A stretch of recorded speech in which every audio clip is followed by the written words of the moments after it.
Terima kasih Bu Aulia, dan terima kasih juga atas pertanyaan beberapa teman. Ada Farisa, mahasiswa, Pak Haji Muhammad Mabrur, dan Sukri Ilham.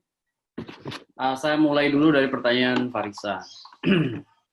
Saya sampaikan dulu data ya, bahwa proyeksi masyarakat Indonesia, Pak Dekan, 2020, ya mungkin sampai 2035 atau 2040, itu postur masyarakat kita itu memang berubah. Jadi 34% itu milenial. Nah, ini based on data BPS ya. 34% itu ya kurang lebih sekitar 80-an, 80 jutaan kalau proyeksi masyarakat hasil sensus besok sesuai sekitar 171 juta. Nah, artinya Pak Dekan, anak-anak milenial seperti teman-teman yang mayoritas ada di room ini, itu menjadi penting dalam konteks transformasi kesejarahan Indonesia ke depan. Gitu ya. Makanya kemudian literasi politik, terutama untuk kelompok milenial, dan sebenarnya juga untuk kelompok X ya, seperti Bu Aulia dan saya mungkin, atau Bu Aulia mungkin masih milenial, atau kelompok baby boomers, itu menjadi penting. Kenapa? Karena roda sejarah akan terus berjalan, sementara driver atau yang mengendalikan negara, mengendalikan daerah, itu akan terus berganti tangan. Makanya kemudian pilihannya adalah diam atau ditinggalkan, gitu. Kalau kemudian tidak mau ditinggalkan, pilih salah satu peran. Apakah perannya itu sebagai orang yang mengendalikan dalam konteks memiliki kuasa rakyat sebagai pemimpin? Pilihannya adalah berkontestasi tentu dalam perebutan. Misalnya aktif di politik, baik itu di internal partai ataupun mungkin dalam jabatan-jabatan publik. Kan banyak juga alumni yang kemudian berada di wilayah politik praktis kan, gitu. Atau pilihannya menjadi para pegiat, akademisi, periset, artinya wilayah akademik. Dua-duanya sangat penting, gitu, supaya politik itu bukan semata-mata soal who, get, what, when, and how, ya. Karena apa? Politik yang kering dalam dimensi-dimensi praktis itu harus ada oasenya, yaitu intelektualisme, gitu. Jadi contoh misalnya politik Indonesia sejak dulu sebelum kemerdekaan sampai hari ini selalu melibatkan politisi dan intelektual, gitu. Para intelektual menjadi founding fathers Indonesia, ya, merumuskan banyak hal, ya, itu adalah bagian dari panggilan kesejarahan mereka dalam konteks berdirinya republik. Nah, mengisinya itu juga pilihannya adalah kalau kemudian tidak diambil oleh kita, tidak diambil oleh mereka yang punya nalar ke depan yang visioner, maka akan terjadi stagnasi. Kan kurang lebih begitu. Makanya kemudian take it or leave it. Ya, mengambil peran atau kemudian kita mungkin hanya diam berpangku tangan. Contoh seperti Pak Dekan bikin acara hari ini, itu berarti menandakan tidak diam. Fakultas membuat topik ini menjelang pilkada ini tidak diam, gitu. Ini adalah bagian dari political literacy mainstreaming, pengarus utamaan literasi politik. Sepertinya sederhana, bukan bikin webinar 3 jam, tapi kalau ada 1, 2, 10, 15 dari orang yang ada di room ini terinspirasi, maka kemudian akan bergerak. Dan itulah menjadi mata rantai dari bergeraknya civil society. Jangan remehkan soal kesadaran 1-2 orang. Ketika 1-2 orang aja dari 429 ini kemudian memiliki kesadaran partisipatoris dan bikin inisiasi, maka itu akan menjadi jejaring dari sekian banyak inisiasi lain yang mungkin bisa dilakukan tanpa sepengetahuan kita. Nah ini. Jadi bagi saya, Bu Aulia, proses yang disebut dengan connected people, ya, masyarakat yang terhubung satu sama lain melalui pola komunikasi resiprokal timbal balik, itu adalah kata kunci dalam political literacy mainstreaming di era kekinian. Apalagi dengan model borderless. Saya di Jakarta, Pak Firdaus di Makassar, tapi kita berada di room yang sama dalam konteks ngomongin soal pilkada. Dan ini sangat mungkin dilakukan oleh misalnya Nurholis, atau Alversi, atau Mas Hadi, misalnya, atau siapa lagi, Pak Arbani misalnya, dengan jejaring yang dimilikinya. Dan itu menurut saya akan menjadi sebuah hal dari bergeraknya kekuatan masyarakat sipil. Tadi soal pendidikan politik dari Pak Risa, saya kasih selain data BPS tadi soal teori, ya. Mungkin kalau ada satu tulisan bagus Jafar Syarif sama Caroline Syarif itu soal social judgment theory. Jadi orang itu tidak bisa kita harapkan selalu berada di pro atau sama, tapi juga mungkin ada di kontra. Itu dalam bahasa konseptual teori ini namanya konsep latitude. Ada acceptance, ada rejection, ada non-commitment. Jadi biasa di forum ini aja mungkin afiliasi politiknya bisa ke si A, ke si B, ke si C, gitu ya. Dalam konteks pilkada dalam afiliasi di kampus saja bisa mendukung Pak Rektor atau kontra dan Pak Rektor. Biasa aja, ya kan? Hanya masalahnya adalah bukan soal posisi politik dan sikap politik yang kemudian egosentris, melainkan posisi dan sikap politik yang mengembangkan respect, goodwill, understanding, dan tentu adalah political empowerment, ya, pemberdayaan politik ke cerminan sikap dan posisi politiknya, gitu. Contoh misalnya, kenapa oposisi diperlukan dalam konteks negara demokrasi? Karena kekuasaan cenderung korup. Sistem apapun, kekuasaan itu kecenderungan akan menarik orang itu untuk punya kekuasaan absolut. Entah itu dekan, entah itu rektor, entah itu wali kota, bupati, gubernur, semua kecenderungan power itu akan egosentrik kalau kemudian tidak ada yang melakukan amar ma'ruf nahi munkar, gitu kan. Nah, maksud saya sistem itu cenderung akan punya disfungsi dalam satu sub. Makanya kemudian harus ada keseimbangan, istilahnya equilibrium. Nah, proses keseimbangan inilah yang memungkinkan sistem akan melakukan proses perbaikan. Makanya literasi menjadi kunci untuk menghadirkan masyarakat partisipatoris yang tahu hak-hak sipil politiknya.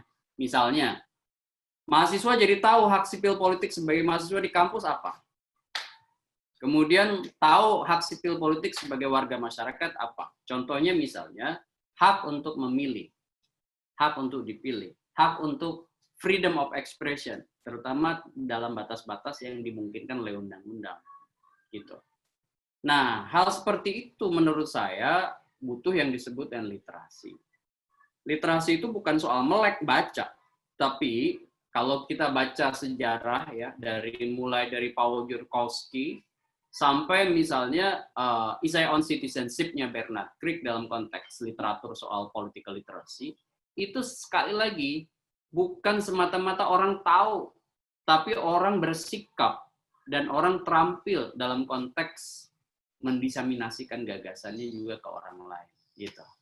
Misalnya nih, Pak Dekan, kalau ada teman-teman mahasiswa yang tahu, oke, ini yang boleh dan tidak boleh, do and don't dalam kampanye itu apa?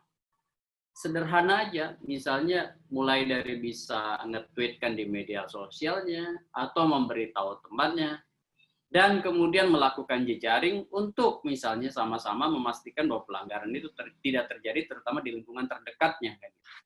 Kalau orang yang tahu tapi tidak bersikap, tahu money politik itu nggak boleh.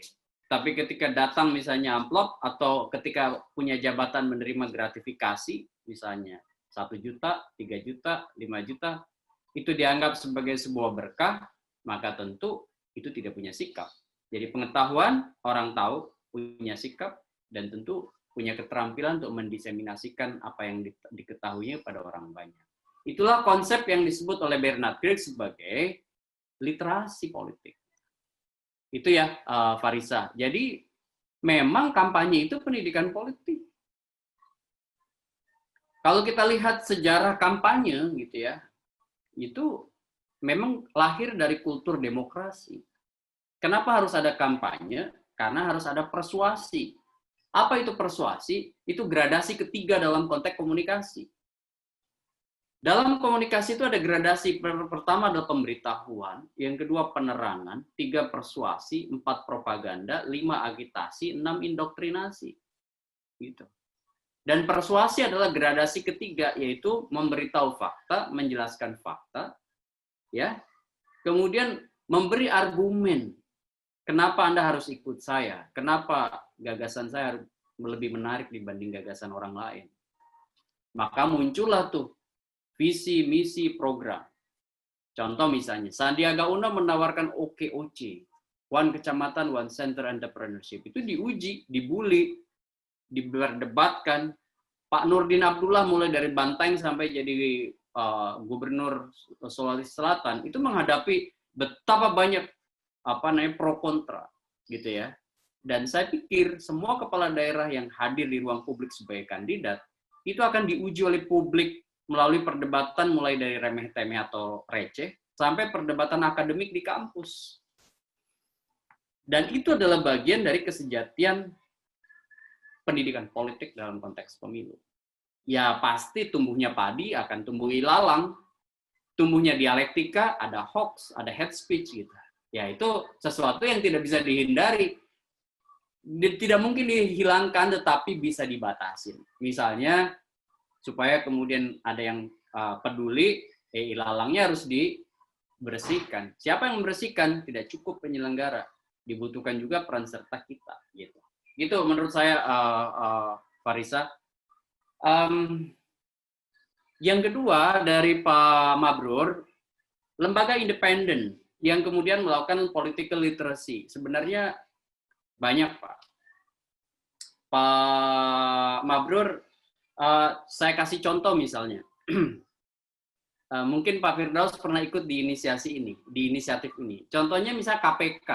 Itu KPK dulu di era sebelum periode ini itu punya namanya PCB, Politik Cerdas Berintegritas. Itu ada beberapa provinsi itu yang dilibatkan, termasuk di Makassar.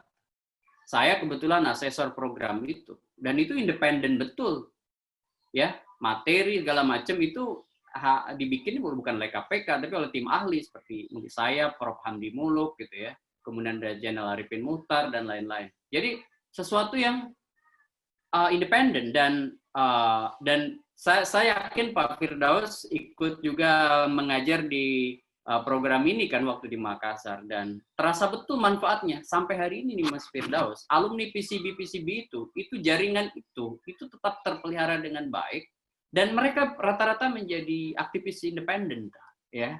Dan saya pikir dengan menumbuhkan benih akan tumbuh di eranya. Setiap zaman pasti ada orangnya. Dan penyediaan zaman di masa depan itu menurut saya salah satunya menjadi tanggung jawab manusia-manusia berakal hari ini gitu.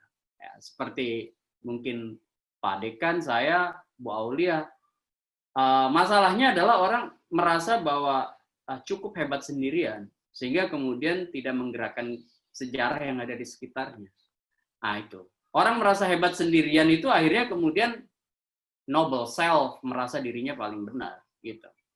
Padahal ketergerakan sejarah lahirnya Soekarno, Hatta gitu, termasuk juga tadi udah disampaikan misalnya misi profetik oleh Pak Firdaus misalnya para nabi itu kan menggerakkan sejarah melalui tindakan-tindakan berjejaring komunitas. Misi profetik tuh nggak bisa tuh Renaissance atau Afklarung atau whatever namanya di dunia barat pun kan menggerakkan sejarah melalui banyak orang. Jadi itu menurut saya di lembaga saya misalnya The Political Literacy Institute independen. Jadi kita tidak pernah menerima proyek-proyek yang sifatnya partisan seperti menjadi konsultan salah seorang kandidat. Dan itu bisa bergerak dengan proses volunteeristik, kerelawanan, dan anak-anak muda yang terlibat di lembaga ini banyak banget, termasuk para dosen gitu. Jadi ini berdiri tahun 2008 dan 2009, dan saya pikir itu adalah satu di antara instrumen dari bekerjanya literasi. Terakhir misalnya kita bekerja sama dengan UNDP, ada namanya project dengan PPIM, non partisan, itu namanya Countering Violence, Pak Firdaus.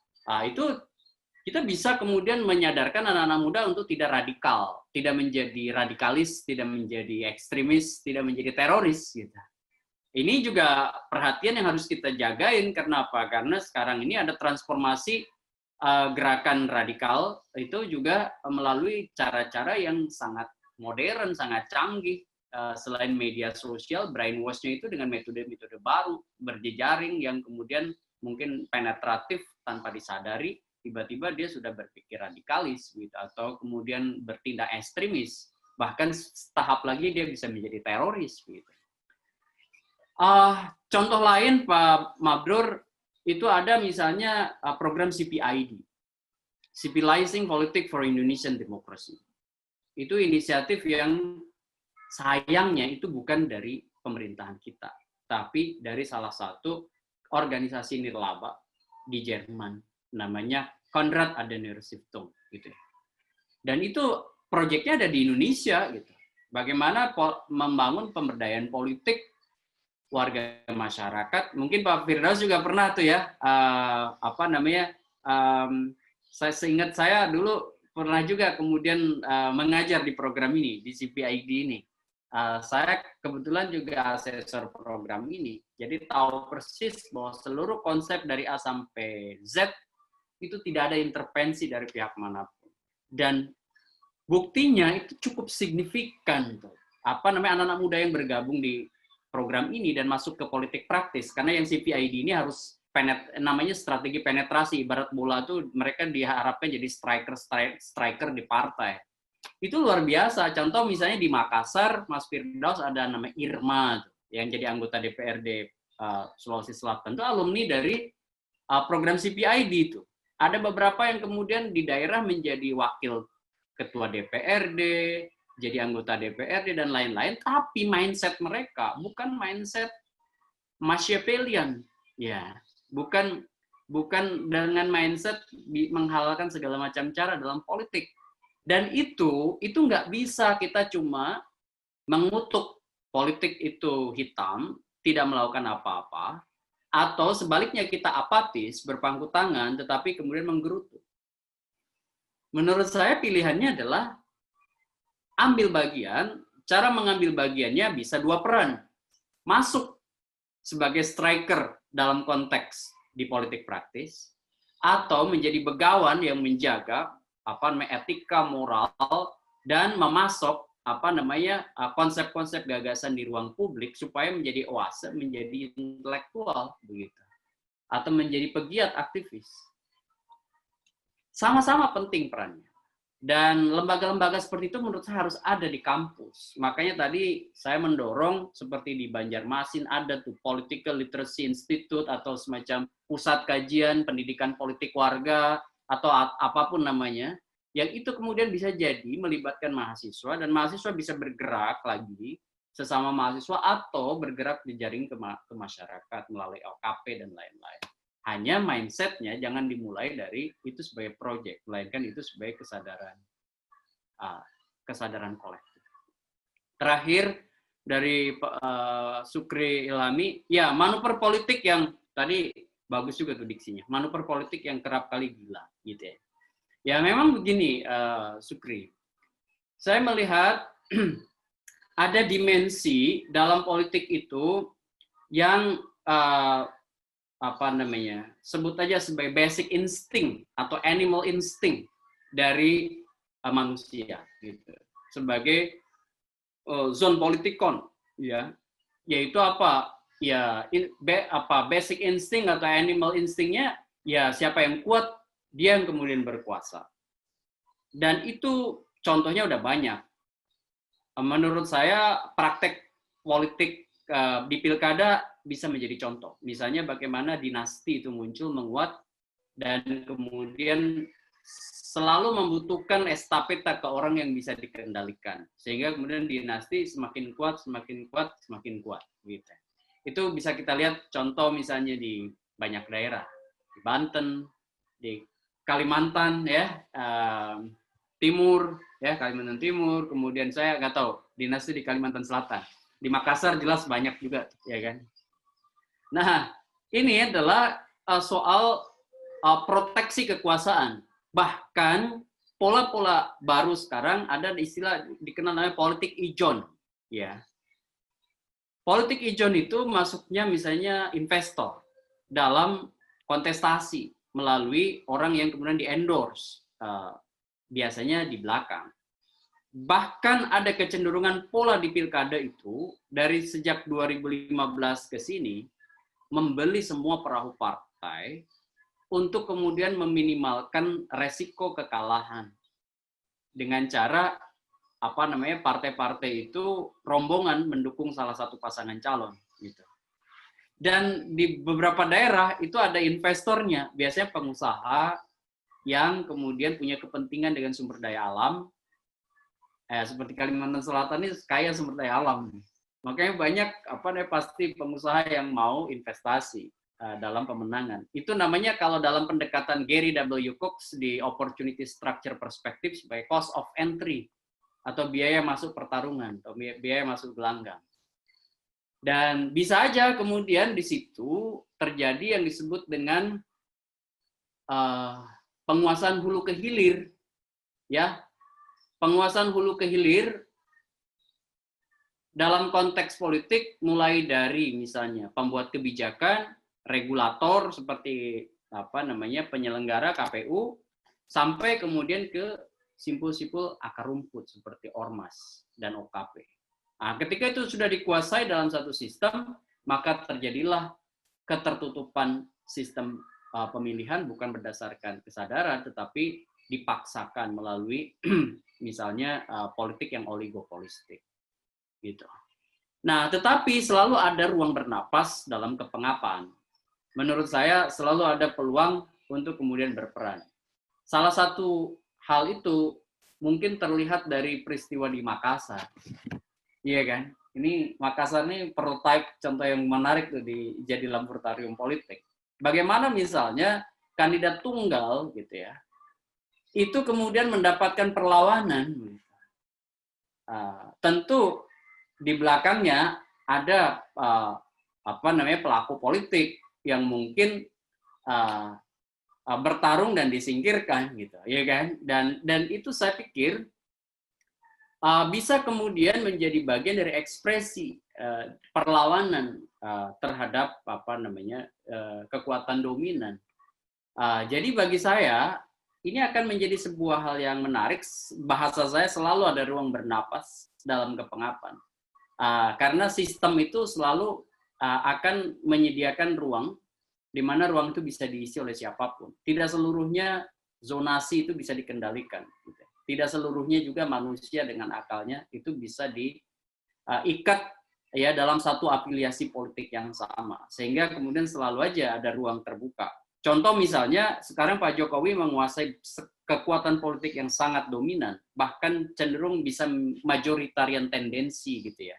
Karena apa, kebijakan apapun yang diinginkan itu bisa direalisasi proposalnya lewat regulasi yang ada di DPR akibat kumulasi kekuatan yang dikendalikan sebagai kekuatan penyokong pemerintahan. Tetapi selalu ada ruang bernapas, contohnya misalnya publik bisa teriak, misalnya seperti teriaknya publik dalam undang-undang Omnibus Law, atau undang-undang PKS, atau undang-undang apa. Sehingga apa? Ini yang disebut cerminan dari demos. Kalau demos itu kemudian mendapatkan ruang, dan ruang itu terus bergerak, kumulatif, sampai mengonsolidasikan kekuatan, jangan harap rejim sekuat apapun bisa tahan. Buktinya Ben Ali di Tunisia, buktinya Hosni Mubarak di Mesir, ya kan? Buktinya Soeharto 98. Jadi jangan pernah mempermainkan yang disebut dengan tsunami opini. Kalau opini itu mendapatkan runtuhan ke dalam dan menjadi tuas penggerak dari sebuah perubahan, maka tidak ada rezim ekonomi seperti perusahaan dan rezim politik seperti rezim berkuasa itu yang bisa tahan. Itu sudah dibuktikan. Revolusi Arab Spring, revolusi 2.0 di Tunis dan di Mesir hanya digerakkan dari media sosial. Nah, makanya kemudian yang disebut dengan redemptive ya maupun revolutionary movement itu menurut saya mensejatikan adanya nalar, akal, dan akal itu harus digerakkan dari komunitas-komunitas berakal seperti di kampus. Kalau kampus sibuk dengan intrik-intrik hanya sekedar pergantian pos-pos di kampus, tidak memikirkan hal yang lebih besar, bagaimana misalnya kontribusi gagasan intelektual kampus itu bisa mewarnai Kalimantan Selatan atau Indonesia, gitu. Itu aja dulu Bu Aulia, mungkin bisa ditambahkan Pak Firdaus. Ya. Dengan apa yang disampaikan oleh Pak Gun-Gun tadi, ya. Jadi di tengah begitu menyakitkannya kondisi kita saat ini, tapi masih ada hal-hal yang bisa membuat ruang bagi kita untuk keluar dari masalah, ya. Yang jelas yang paling saya tangkap itu adalah PR besar buat kita di kampus, terutama di Fakultas Dakwah. Sepertinya kita perlu wadah untuk literasi politik di kalangan mahasiswa yang merupakan generasi milenial yang mungkin saat ini mereka masih dalam kebingungan, ya. Mereka harus melakukan apa, mereka nanti akan berperan sebagai siapa gitu. Jadi wadah untuk mereka berdaya, memberdayakan mereka untuk bisa berperan, mengambil peran, ya. Itu saya kira ini menjadi PR besar bagi kita.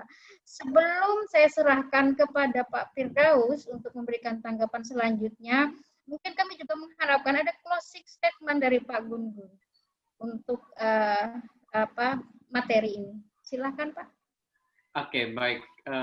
Bapak-bapak, Ibu hadirin sekalian, saya berterima kasih atas undangan ini, karena ini bukan sekedar webinar.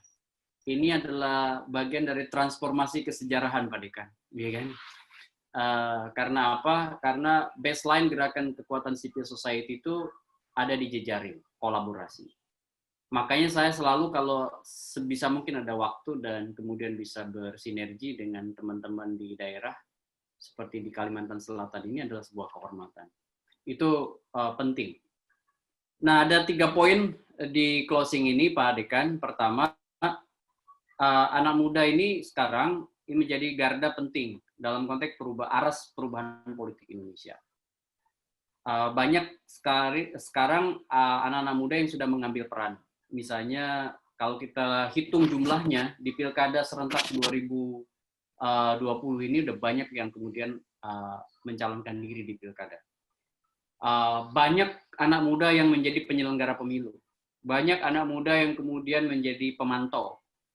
Bagi saya ini adalah optimisme yang harus dibangun, gitu ya. Jadi mereka mengambil peran dan ujiannya adalah pada kesejarahan mereka. Apakah mereka terpeleset, misalnya ditahan KPK, di penjara, atau dicaci maki karena asusila. Itu persoalan yang kemudian menjadi tanggung jawab personal mereka. Bagi saya, ambil peran itu penting. Termasuk harus ada dari komunitas yang hadir di sekarang ini, itu yang punya keinginan menjadi resi, begawan, intelektual, yang menggantikan Pak Sagir, menggantikan Bu Aulia, menggantikan Pak Firdaus dan saya di masa mendatang. Anak-anak KPI yang mungkin jadi ilmuwan-ilmuwan yang ilmunya itu diserap oleh publik melalui media-media, melalui tulisan, melalui buku, jurnal. Kalau bisa bukan hanya lokal, tapi juga nasional dan internasional. Itu yang pertama. Jadi anak-anak muda yang persentasenya menurut saya ini golden age. Kenapa? Karena harusnya kita menikmati bonus demografi, tapi karena pandemi kemudian justru menjadi petaka. Karena kita kemudian punya problem sosial, ekonomi, dan lain-lain. Yang kedua, closing statement saya adalah politik itu selalu punya 2 sisi. Ada sisi cerah, ada sisi hitam atau dark side. Sama seperti halnya di dunia ekonomi. Jadi jangan pernah selalu samaratakan. Jadi politik itu menurut saya dunia yang sangat penting seperti pentingnya kita bernafas. Gitu. Seperti pentingnya kita bernapas. Oleh karena itu, harus ada kemudian mindset kita yang berubah, termasuk di teman-teman mahasiswa. Kalau kita tidak mengambil bagian, maka itu akan diambil bagian oleh para pencuri. Contoh misalnya, duduknya kita dalam sistem pendidikan, itu karena ditentukan oleh menteri sebagai jabatan politik, oleh presiden, ya kan? Oleh mungkin kepala daerah, dan lain-lain. Oleh karena itu, maka menurut saya politik yang punya dua sisi, yaitu sisi ke depan yang cerah dan sisi ke belakang yang hitam, atau sebut aja itu wajah Janus gitu ya. Janus itu nama dewa yang satu muka ke depan, satu muka ke belakang, dan itulah politik. Jadi wajah Janus politik itu menurut saya ya harus dilihat juga. Tidak ada menurut saya komunikasi politik apapun yang benar-benar bisa berdiri sempurna, dan baik itu di model gerakan, kemudian pola-pola yang kemudian dilakukan. Saya udah meriset hampir 17-18 tahun fenomena komunikasi politik di Indonesia. Yang jelas saya melihat selalu ada pola acak, gitu ya. Dan pola acak itu membutuhkan yang disebut dengan riset-riset yang berbasis kasus-kasus terus-menerus, dinamika yang terus berkembang dengan multi perspektif. Oleh karena itu selalu dibutuhkan orang-orang yang berkontribusi secara serius pada kajian ini, Pak Dekan. Makanya betul Bu Aulia, andai aja misalnya di Makassar, di UIN Makassar ada pusat pendidikan warga atau mungkin Center for Political Literacy Mainstreaming atau whatever namanya, kemudian di Padekan di KPI juga ada, kemudian di Ciputat sudah ada, di lembaga kami, di saya Political Literacy Institute, itu bisa berjejaring, itu saya yakin kok, sama seperti komunitas-komunitas pengajian, kalau kemudian tersendiri-sendiri itu tidak jadi kekuatan. Tapi kalau bayangin aja, itu disatukan, BKPRMI aja bisa jadi kekuatan politik, ya kan? Bisa menjadi alat negosiasi dan macam-macam. Askopi saja, kalau hanya KPI, ya itu nggak ada apa-apanya tuh. KPI bisa Makassar aja, KPI Banjarmasin aja, KPI Ciputat aja. Tapi kalau ketika jadi askopis, itu ada basis massa, ada basis intelektualisme yang bergerak. Iya kan Pak Sagir? Pak Sagir kan ada juga di askopis kan, Bu Aulia atau Bu. Dulu pada saat belum ada, saya merasakan betul sepi sekali, ya kayak Lonely Ranger gitu. Tapi ketika ada askopis, itu menjadi pasukan, dan pasukan itu bisa kemudian sharing kekuatan. Askopis adalah contoh dari harusnya kekuatan literasi itu juga berjejaring.